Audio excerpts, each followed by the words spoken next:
Hey yo, welcome to Fobology, this is Kenny.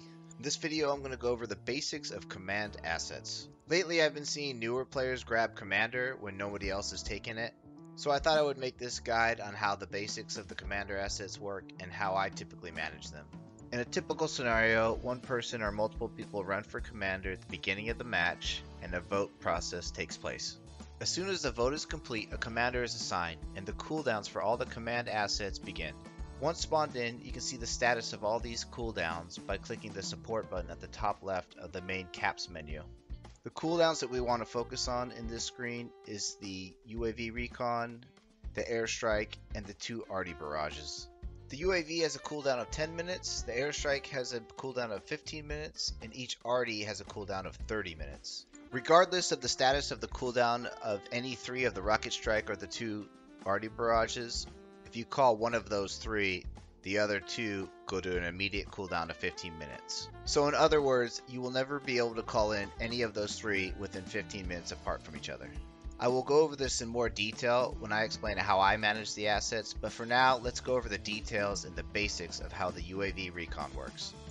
As stated in the support usage requirements at the bottom, you need to be near a fully built hab to have your command actions be available. Once you are, you'll get this notice that says your command actions are online. Once an asset is ready to use and the cooldown is complete, it will be highlighted yellow in the support menu.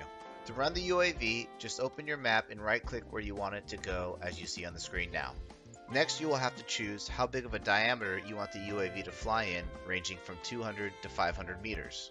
The disadvantage to making a larger diameter is that it's harder to focus in on a specific target and you may have to wait for the UAV to fly around to that specific area to lock into it.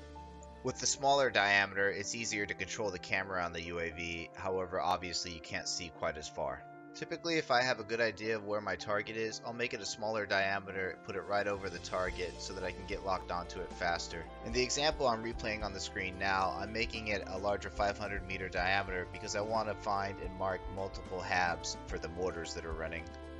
Once the diameter is selected, the UAV will be en route for 30 seconds before it's available, and then it'll run for 5 minutes total. Once you're in the UAV, you'll see a legend at the top right that tells you how to open your radial menu and control the camera. It's very important that you know how to use these controls while running the UAV, so spend some time on this if you're new to it. You want to make sure that you're proficient at zooming in and out, stabilizing the camera, and marking targets. In my opinion, the primary purpose of the UAV is to call in your own tactical requests. As you see on the screen, all you need to do from the UAV is use your radial menu to call in the tactical requests, and then right click and approve it on the map. Once the 5 minutes is up, the UAV is RTB and the 10-minute cooldown begins.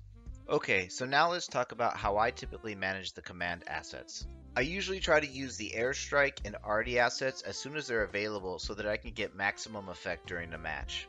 I created this ideal command asset timeline to demonstrate how and when I would use each asset during a normal ROS or AAS match. Every match has a 2-hour countdown game clock. If you're not used to doing so, you should start paying more attention to the game clock.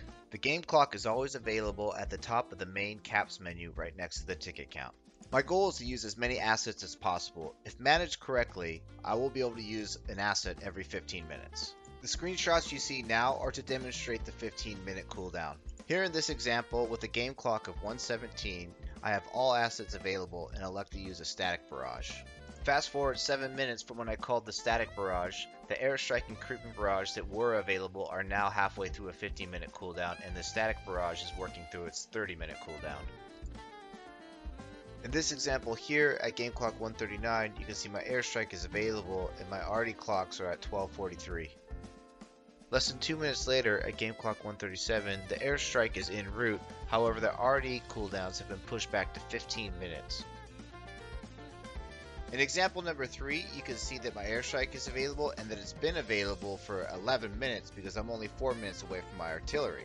So if I were to use my airstrike here, I'd be resetting my arty clocks back to 15 minutes when I was only 4 minutes away from having them available. So when you find yourself in this gray area deep into the arty clock, you have to decide how critical it is that you use that airstrike on whatever target you or your team is looking to use it on. For me, I would need a very compelling reason to use an airstrike this close to arty being available, so typically I would just wait.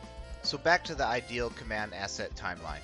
In a typical match, I take command right away, and after the vote, the cooldown clocks start usually a couple minutes into the game clock. The UAV cooldown will be ready first because it's only 10 minutes, but remember it only runs for 5 minutes, so I want to wait until the airstrike's available and set it up just before the airstrike. Getting the UAV running a couple minutes before the airstrike allows you to fix on your target and know exactly what you want to do as soon as it's available, and then you'll have a few minutes after to see how the effect was. 142 is part of the clock that I pay close attention to because I know right around 142 both teams are going to have their airstrike available.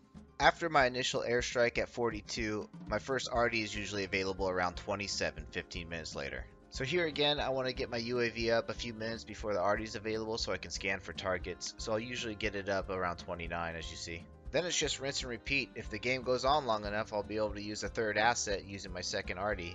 All I'll do there is just alternate RDs. Whatever RD I used the first time won't be available, but whatever one I didn't use will be.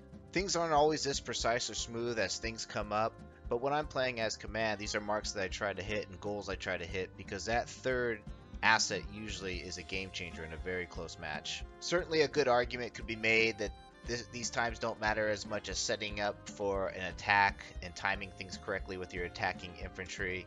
And I would even agree with that in some instances and situations, and that's exactly what I do when the situation calls for it. Is I'll wait a couple minutes or whatever. But I don't dwell on these decisions for very long. I make a decision and I move on. Aside from obviously getting the opportunity to use more assets by sticking to this tight timeline, the more you do it, the more you get used to being prepared for the upcoming asset. Then you get better and better at reading the map and communicating with your team about pre-planning on how you're going to use the asset.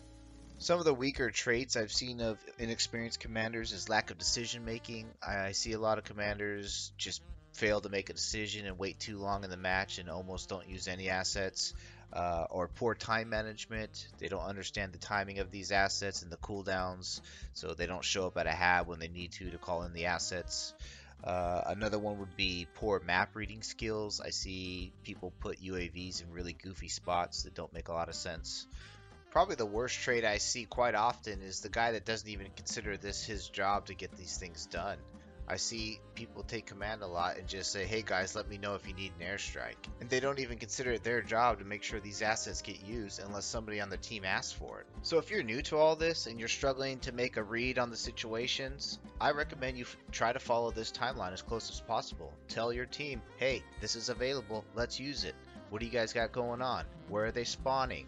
Do your best to get information leading up to each of these targets and get ready to use it. I'll probably make a part 2 to this video with more detail on how I use each asset in different scenarios. But for now I'll just say this, I almost always use each asset to eliminate or at least disable a spawn point.